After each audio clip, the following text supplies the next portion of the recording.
السلام عليكم، مرحبا بكم معايا في قناة تيوت شوهرة. اليوم ان شاء الله نشارك معكم واحد الاكلة الدنجال اللي هي اكلة زعلوك اللي كتجي لذيذة وبطريقتي الخاصة وسهلة التحضير. ان شاء الله تعجبكم، وإلا عجبتكم ما تنساوش تشتركوا في القناة وخليكم معايا حتى الاخير ان شاء الله.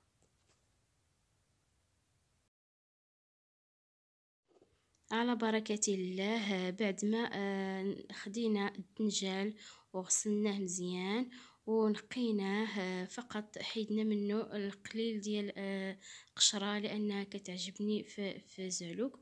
وبالنسبه للزعلوك من الاحسن تاخدوا زعلوك الدنجال يكون حجم ديالو صغير، لانه ما كتكونش فيه بزاف ديال الزريعه للداخل ديالو. من بعد بالنسبه للمكونات عندنا هنايا التحميره ملعقه واحده، وعندنا كذلك تومه غبره، وكذلك الملحه، ونسيت ما حطيتش البزار، وكذلك الربيع والحمض وفلفله حاره ومطيشه الحجم متوسط، وكاس الماء باش غادي نطيب الدنجال ديالنا.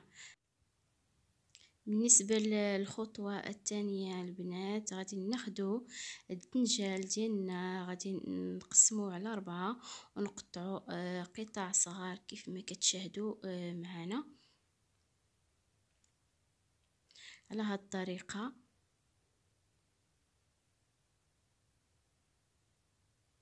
من الأحسن البنات تاخدوا الدنجال يكون صغير، صراحة كيجي لذيذ وما كتكونش فيه ديك الزريعة لداخل، وكيكون سهل في الطياب، مكياخدش الوقت بزاف.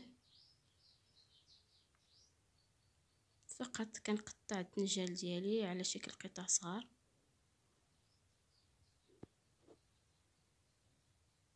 على هاد الطريقة. ومن الأحسن تقطعيه بسرعة، لأنه فاش كتحيديه من الماء تيبدا يكحل.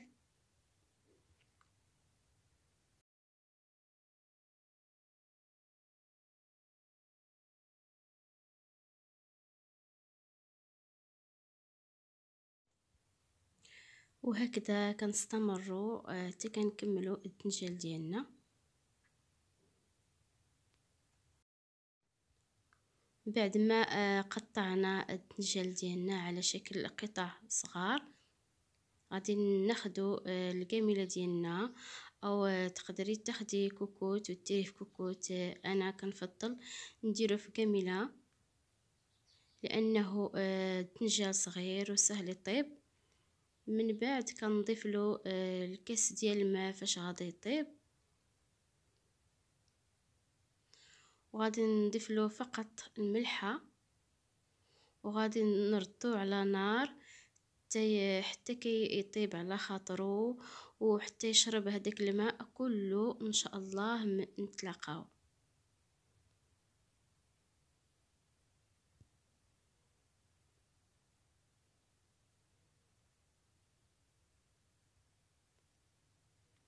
كيف ما كتشاهدوا معايا البنات، ها هو بعد ما خليته واحد مده تقريبا ساعه تشرب هذاك الماء. كيف ما كتشاهدوا معايا خليته حتى طاب مزيان حتى ما بقاش فيه الماء.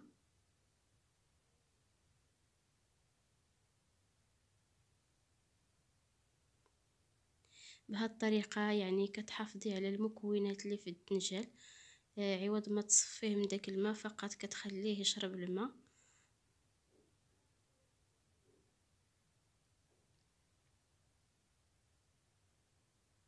ونخليه واحد 10 دقائق حتى ينشف مزيان من داك الماء. من بعد كيف ما كتشاهدوا معايا، بعد ما شرب هذاك الماء كامل كيف ما كتشاهدي معايا، غادي نضيف له دابا مطيشه اللي قطعتها قطع صغار. غادي نضيف له العطريه ديالو، دابا غنضيف له الربيع اللي هو قزبور مخلط مع المعدنوس، الثومه 3 ديال فصوم الثومه وقليل ديال الغبره. حتى هي كتجي مع بزاف. وكذلك التحميره حتى هي غنضيفها. وغادي نضيف 4 المعالق ديال الزيت اركان، ولا ما عندكش زيت اركان سيدتي تقدري ديري زيت البلديه حتى هو كيجي مع زعلوك، كيجي لذيذ. وغادي نضيف مره ثانيه الملحه، وغادي نردو يطيب على خاطرو.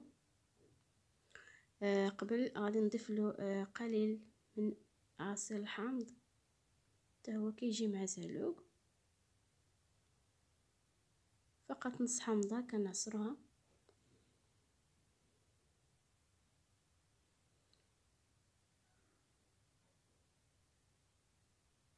وغادي نخليها على نار حتى تشحر مزيان، حتى نحصلوا على الزعلوك كيف ما كتشاهدي معايا سيدتي. هو بعد ما طاب زعلوك ديالنا ضفت له الزيتون ديال الدار وكذلك الحمض مصير وفلفله، وخليتهم يطيبوا على خاطرهم. وهذه هي الاكله زعلوك كيف ما كتشاهدوا معايا، اكله اللي هي كتجي لذيذه بعد ما تشحرت مزيان. ما بقى لي الا نقدمها لكم في صحن، وكنتمنى ان شاء الله تجربوها بطريقتي الخاصه وتردوا عليا ان شاء الله بتعاليقكم. وتقدري ترفقيها مع الاطباق الرئيسيه وبصحة والراحه.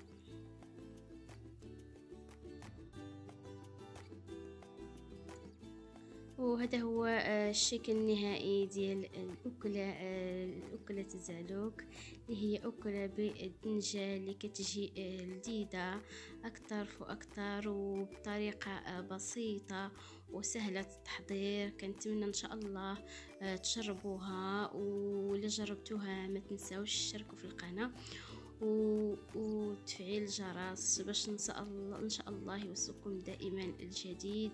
والسلام عليكم ورحمة الله.